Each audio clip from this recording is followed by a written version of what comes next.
Hey y'all, before we jump into tonight's video, I think there's a bit of an elephant in the room that needs to be addressed.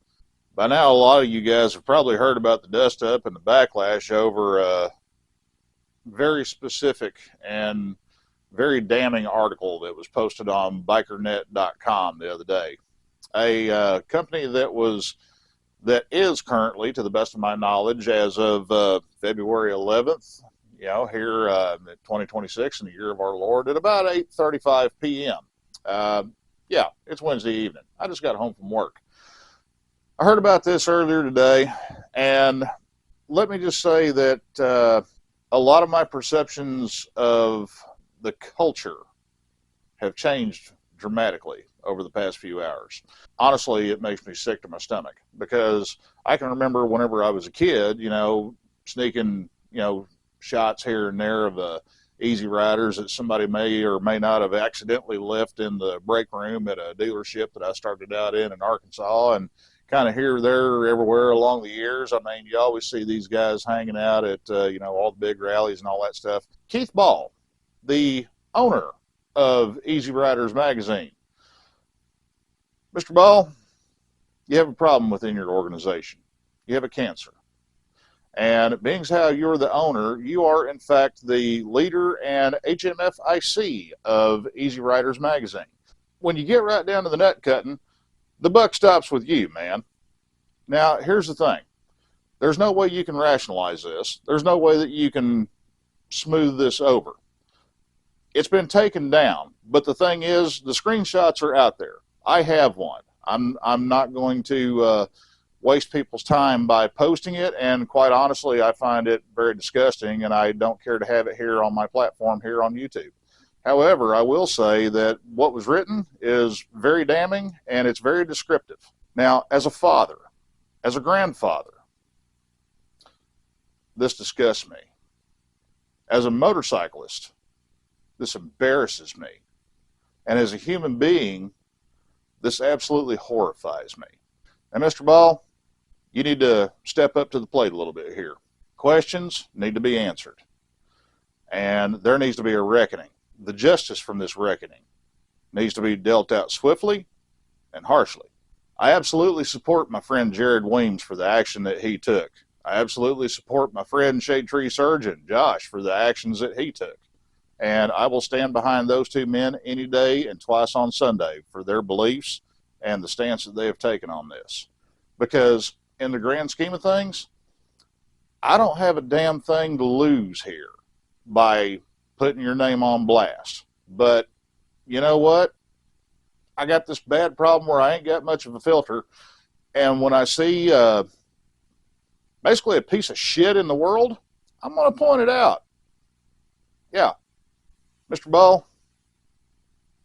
you and your magazine have set back the public's perception of motorcyclists and the chopper community by at least 50 years by the actions that you took and the actions you didn't take. As far as the reputation of your magazine, up until today, if you've ever been to the Ride Factory in Ybor City, you've probably noticed there is a lot of Easy Riders artwork all over the walls in the waiting area, in our customer waiting area, in our service area, things like that. I can assure you, those walls will be bare tomorrow. This was not done overnight. This was not done at a cheap cost. We spent a lot of money and invested a lot of time putting something up there on our walls that we were proud of, that tied into our mission as far as who we are as a business and who we are as individuals, because we all have a common interest. We all have some common ground, or at least we did up until today. Keith Ball, Easy Riders magazine, if you sleep on this, you will permanently cement your stance on the matter. And I will forever, from this day forward, view you as nothing but a fraud, a liar, and a predator. I don't know about you guys. I have a very, very dim view of people that think actions of this are okay or explainable. They're not.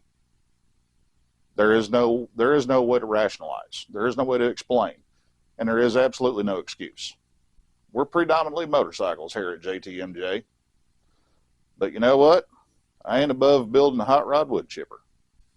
Sorry, guys. I felt this needed to go in the video. I wanted everybody to know where I, from a personal standpoint, am coming from on this. I'm a father of a Marine, a female Marine. Now, if that's not stacking the deck against her, I don't know what is. I'm proud as hell of my daughter. I'm a grandfather to the daughter of a Marine.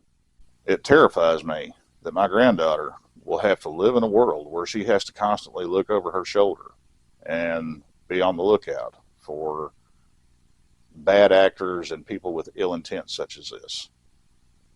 It sickens me. There's no place in this world. None whatsoever. I'm going to go find a cup of coffee, y'all. Also, I'm going to start looking for some redecorating guidelines for the Ride Factory. I think it's time for a fresh new look. Come on, let's get into the video.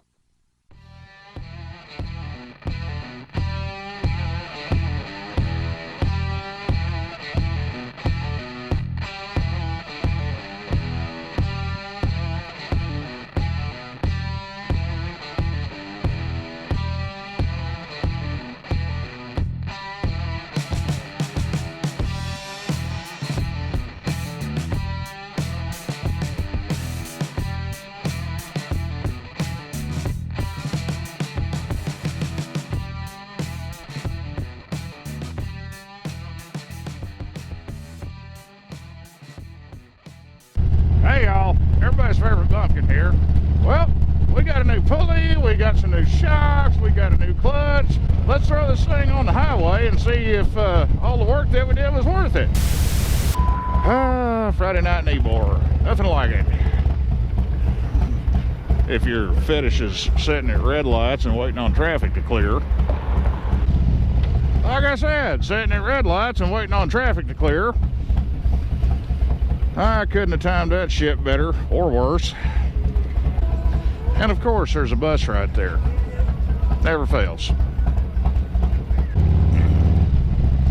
I will say this. I've noticed a slight change taken off from a stop, but not much. And it's definitely not anything drastic, and not anything objectionable. Now that feels different. That was fourth gear roll on around that bus right there, and normally by that point I would be in fifth gear and it wouldn't struggle any to roll past it. I'm having to relearn my shift points here because of the gear ratio change, but you know what, the gears on this thing and the split between them and just the way it runs out in between the gears, feeling a whole hell of a lot more like the Bastard Glide than what it used to. Now keep in mind, guys, we added 2 teeth to the front pulley, but we took 5 teeth off of the back pulley. That's a pretty significant change. I can't do that kind of math in my head right now, nor am I going to try, because something would probably pop and then I would be eating through a tube for the rest of my life.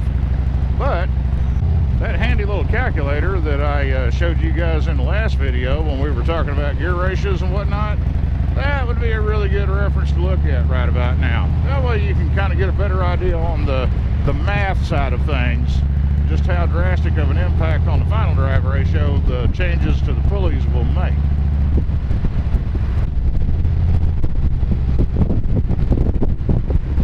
Yeah, I'm liking that.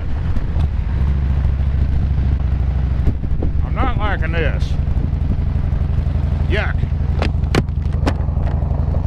You want to talk about nuts to butts traffic? Hey, welcome to Tampa and Malfunction Junction on a Friday night.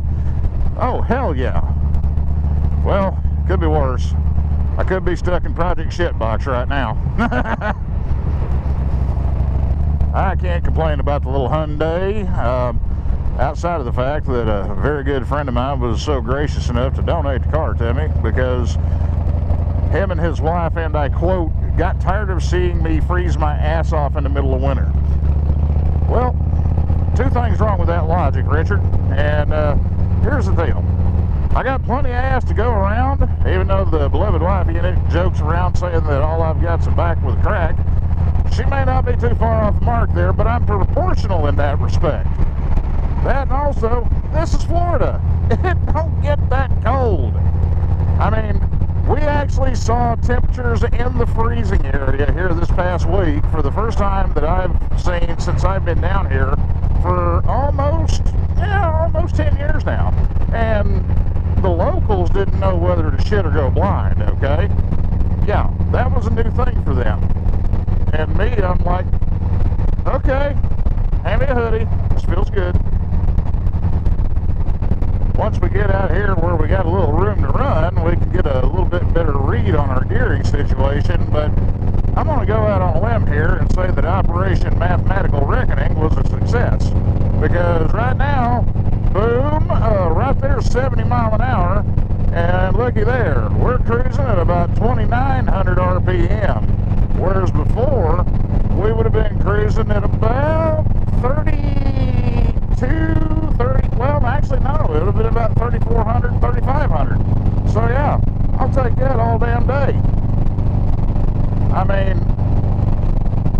right there, turning 3,000 RPM, showing an indicated 75 mile an hour on the speedo.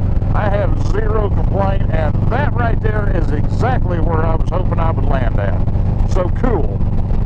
In this case, I get to have my cake and eat it too. So, pass the spoon, all right? I got my cruise RPM down.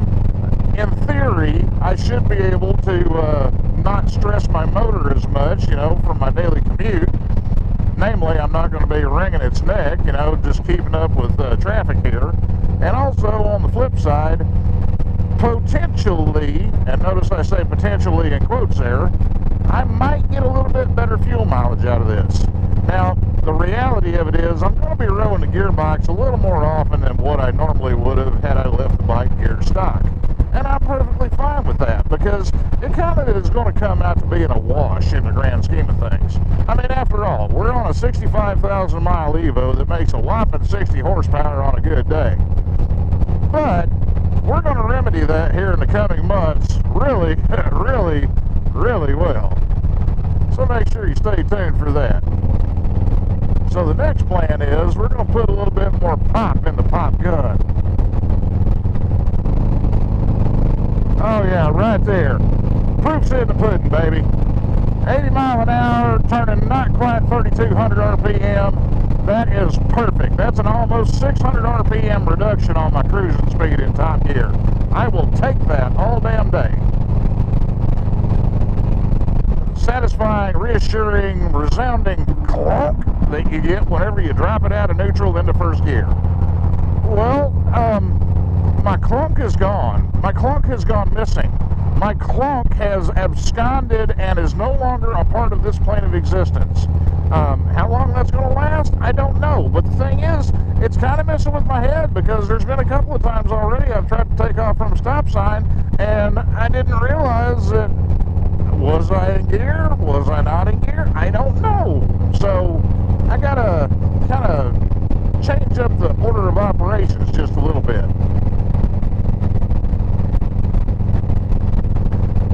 But as far as engagement and how linear it feels, oh, it's fantastic.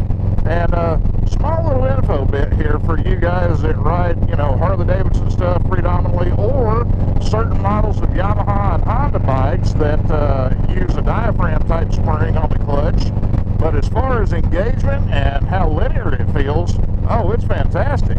And small little info bit here for you guys that ride, Harley-Davidson stuff predominantly, or certain models of Yamaha and Honda bikes that use a diaphragm type spring on the clutch in lieu of a multiple spring, coil spring type of affair. As the clutch wears and as you lose stack height, as you adjust the clutch, or as the clutch automatically compensates, in the case of a hydraulically actuated clutch, a weird phenomenon happens. The pressure required to disengage the clutch, to pull the clutch lever in, you never notice it right off the rip, but it actually requires more force to pull the clutch lever in after you start losing X amount of stack height on that clutch. The reason why is because the closer the pressure plate is to the hub, whenever it takes up all the slack and it clamps down on the clutch discs, the flatter that clutch spring is. And the closer you get to truly parallel flat, or bowing it over center to where the spring actually starts to form a slight disc shape, the more pressure is required to compress that diaphragm spring. Well, just as a matter of habit, whenever I put a clutch in anything that's got a cable activated clutch, I always lube the cable. Now, I kind of forgot to do that before I adjusted my clutch. No big deal, right? Well, one thing that I noticed is my clutch not only felt smoother, but it required less pressure on the lever to pull the lever in. And the reason for that is because of the increase in the stack height in my clutch. Because on the clutch in Destiny, if you guys remember, I'd made a note how this has got the weird ABC style pressure plate. There's actually 3 different locations that you can bolt that pressure plate into to account for variances in clutch stack height as the clutch wears. Now, where that comes into play is I had to clock my pressure plate over to the next taller set of holes for the total installed height on my clutch spring, because the holes that it was bolted up into, keep in mind I had worn discs in there. So whenever I put it back, it had my clutch spring compressed too far. And whenever I first pulled the clutch in on this thing, holy shit, it was stiff, man. So after it was corrected, I noticed, hey, that lightened up quite a bit. Funny thing, the more you know. Because see, stuff like this sneaks up on you, and as the clutch wears, you become attenuated to it to where you basically just absorb the difference in the tactile feel of it, and it never really changes enough to throw up a flag to where your subconscious lizard brain goes, what about that right there? Funny little side bonus. And honestly, at this point, I'm probably going to abandon the idea of putting a aftermarket ball and ramp in my clutch release, because that was something that I'd considered doing before because of how narrow the friction zone was whenever it would start to engage. The clutch on this bike, it had a bit of a hair trigger to it. So we're going to put a pin in that, and we'll revisit that idea later on if we need to. But I got a funny feeling it's going to be a pretty good long while before we need to. Oh shit, yeah, I forgot. I put those sexy ass Street Glide shocks on this thing while I had it on the lift too. You know, the one I was showing you that had the remote preload adjustment, you know, with the little hydraulic canister on it and everything, and the ones that have got rebound damping on the bottom of them. Yeah, what can I say, gang? Start looking for these things on Marketplace and also on eBay, all right? Because I did just the basic bare bones setup on these. I've not adjusted the rebound adjusters except for putting them in the middle of the range. They've got 14 clicks worth of adjustment on the adjusters, so I just split the difference and I put them right in the middle, and I set them on 7 clicks out. I set my spring preload on the right hand side where it's got the threaded spring preload collar to where I had, you know, a normal amount of static sag whenever I would sit on the bike with just my weight, and that's all I've done to them. I've not serviced them, I've not changed any oil in them, nothing like that, no kind of funky voodoo, no rocket lube, nothing like that. And all I did was just basically take them out of the raggedy ass box that I got them in, set the baseline settings, and I bolted them on there. And let me tell you, holy shit, if I knew that that was going to make as big of an improvement on the ride on this thing, even after I had doctored my stock shocks by changing the oil out in them and going to heavier weight oil, I would not have bothered changing the oil in the original shocks unless I had no other option. Because, damn, this thing rides good. It's got a good balance of the type of ride that I prefer on my bike setup. It's taut, but it's not harsh. But the thing is, it complements the way I set the front end of this bike up so well. honestly, I have 0 additional spring preload dialed into the left side shock right now, and I really don't foresee a need having to do that unless I've got just a ton of weight in my luggage, or if I'm carrying a passenger over a long distance. But I tell you what, I can't wait for it to warm up just a little bit to where I can throw the wife unit on the back of this thing and say, hey, let's go take a ride and see how this feels, because I think this is going to be a game changer for her as from a comfort standpoint, and also I think it's going to be a big improvement for the both of us as far as ride comfort and ride quality over the long haul.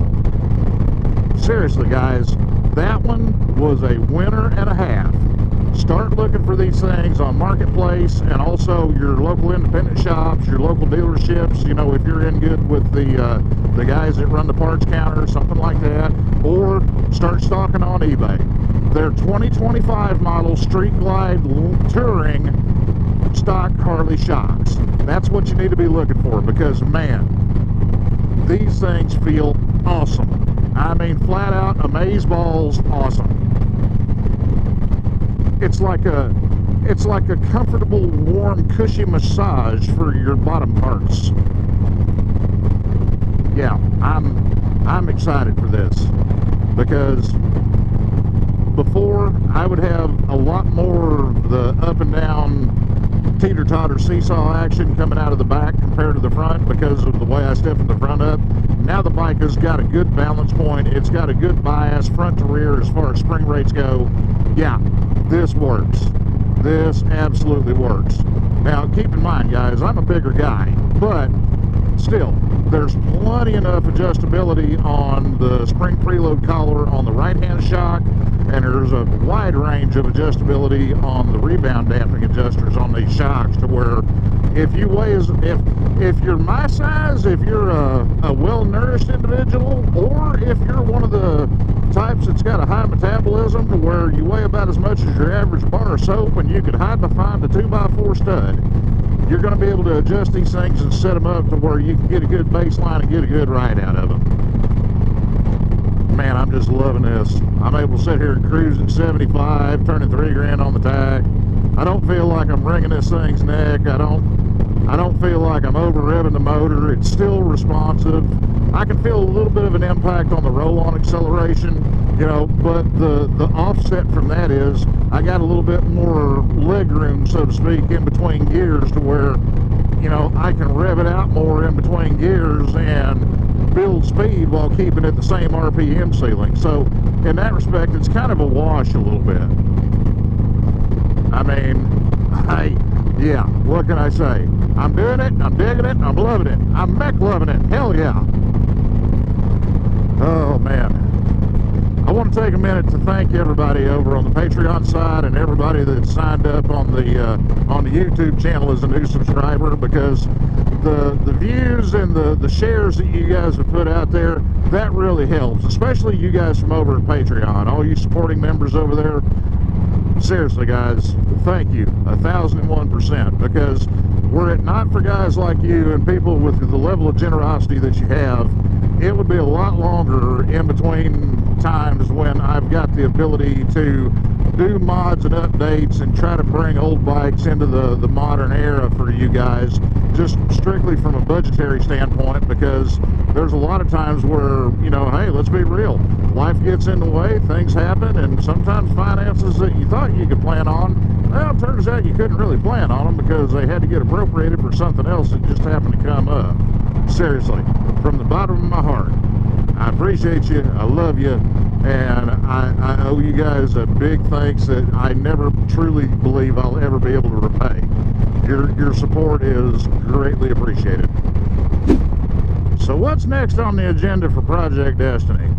Well, I'm going to feed it a steady diet of oil and gas, and I'm just going to ride the old girl for a little bit, because I've got a few specialty items that I've got to construct to where I have the ability to take the next steps that we're doing here on Destiny, especially in regard to the motor build.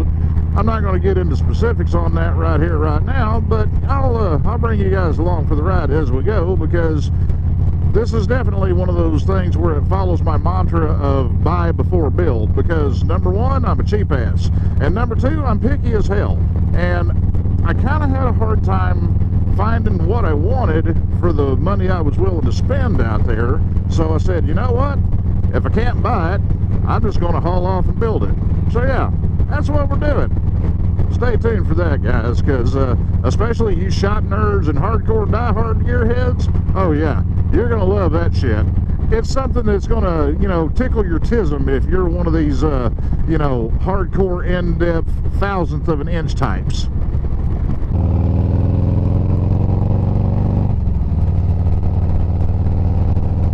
Yeah, that bump feels a whole lot better now than it used to. I gotta say, I bragged on the stock shocks after I doctored them a little bit, and I bragged on them quite a bit because I was pretty impressed with the amount of change it made. But man, this is well, in interstellar / Star Trek terms, well, we ain't even going to talk about Star Trek here. All right, we're gonna up our game and go full-blown dark helmet, because we went full ludicrous speed on the rear suspension on this thing.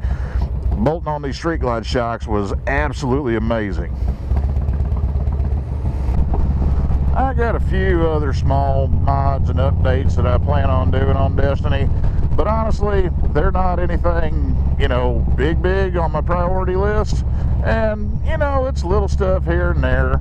I mean, yeah, I'm going to show you guys and share it with you as we go, but, you know, it's not anything where I'm planning on making any hardcore carve it in stone level of plans on them. Yeah, it's little stuff, it's low impact, and I'll get to it when I get to it. Tell you one thing the old girl's gonna get before we do much of anything else, and that's a bath. She's looking a little rough and ragged around the edges, and the thing is, this old girl cleans up too damn good to let her sit like that. She's got higher standards, and you know, how dare she be identified with one of the pores. Give me just a little bit, guys. We'll be right back at it. Alright, guys, next day. Well, it's quitting time on a Saturday afternoon in Ybor City, and you know what that means. Haul our ass to the house. That's right. The work week's done, and I am done after this week, y'all. Let me tell you. Already seeing some of the stupid here in Ybor for people gearing up for Super Bowl Sunday. Let me tell you, it ain't pretty. Come on, tourist.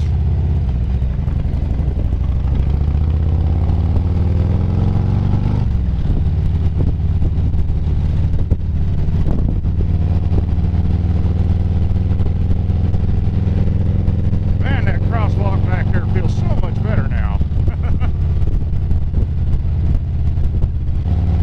Oh, no. No. Well, it was inevitable. You know what? Escape plan alpha.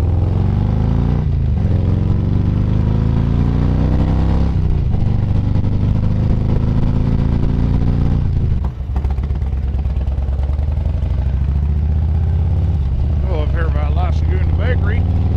If you guys are ever in the Ybor area, I highly recommend it, man. Their Cuban is to die for. Well, I don't know, that may be a stretch, but still, it's pretty damn good, okay? Tell you what, the new clutch in this thing has almost got me spoiled, because the thing is, it's literally a big toe wiggle into neutral now. And before it wasn't bad at all, don't get me wrong, but now it's so freaking light, half the time I can't feel it. I think I'm going to end up having to move my shifter just a little bit until I get used to it. As we roll through one of the, let's just say less advertised parts of South Tampa here. This is one of those neighborhoods where when you start rolling through it after the sun goes down, you automatically reach over and hit those power door locks. Yep, I'm officially sold. After swapping out the shocks on Destiny here, the suspension is at the point where I am like, okay, I'm good here. I'm going to stop. Because before, on this stretch of road coming up here to Nebraska, Normally, that would have me weaving and ducking in and out of potholes and manhole covers and pavement patches. It'd look like some drunk riding a slalom course. So yeah, all in all, I'd say a little bit of patience and some judicious eBay spending definitely paid off. Ah, hell. Who'd have thought that a four-way intersection would be so damn complex for people to figure out? Go figure, right?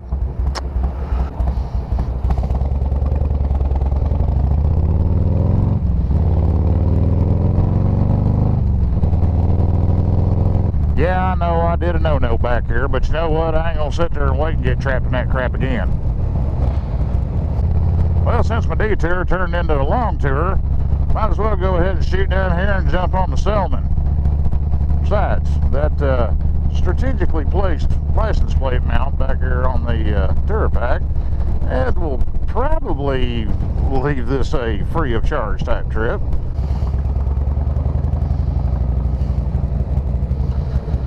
Man, for a second I was thinking to myself, that sure is a realistic looking backpack, and then I realized, oh, new age parents, got it. I mean, back in the day when Petty Officer Squid Boy and, you know, the fiery mini-me daughter unit was, you know, small and wee size like that, we just dressed them in overalls all the time. That way, whenever they'd get tired and they start whining and getting cranky and all that stuff, you just reach down, grab them by the straps on the back, you could pick them up and tote them like a gym bag. It was great.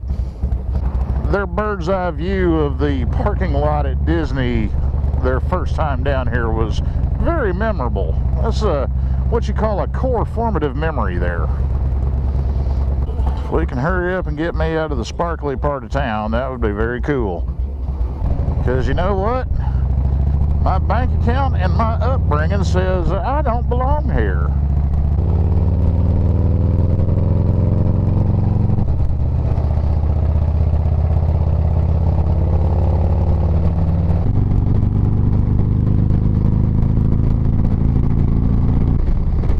Are you kidding me? It's a one-lane expressway.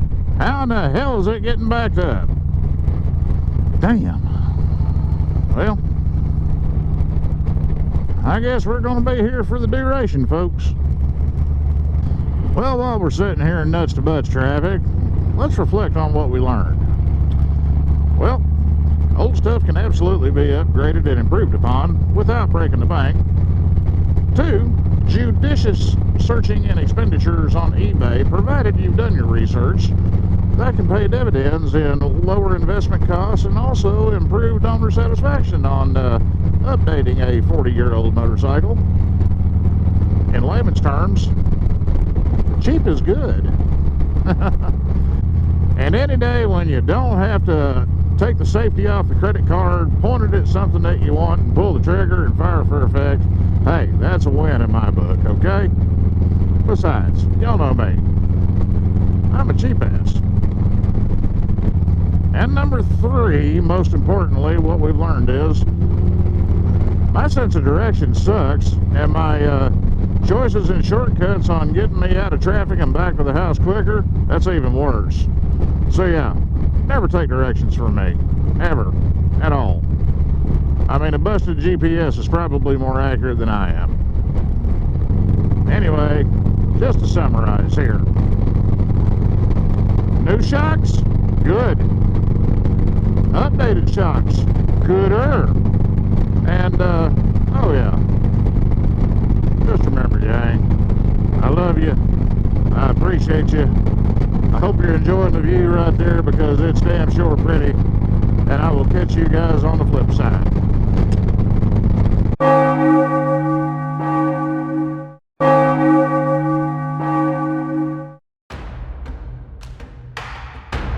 Force will be with you, always.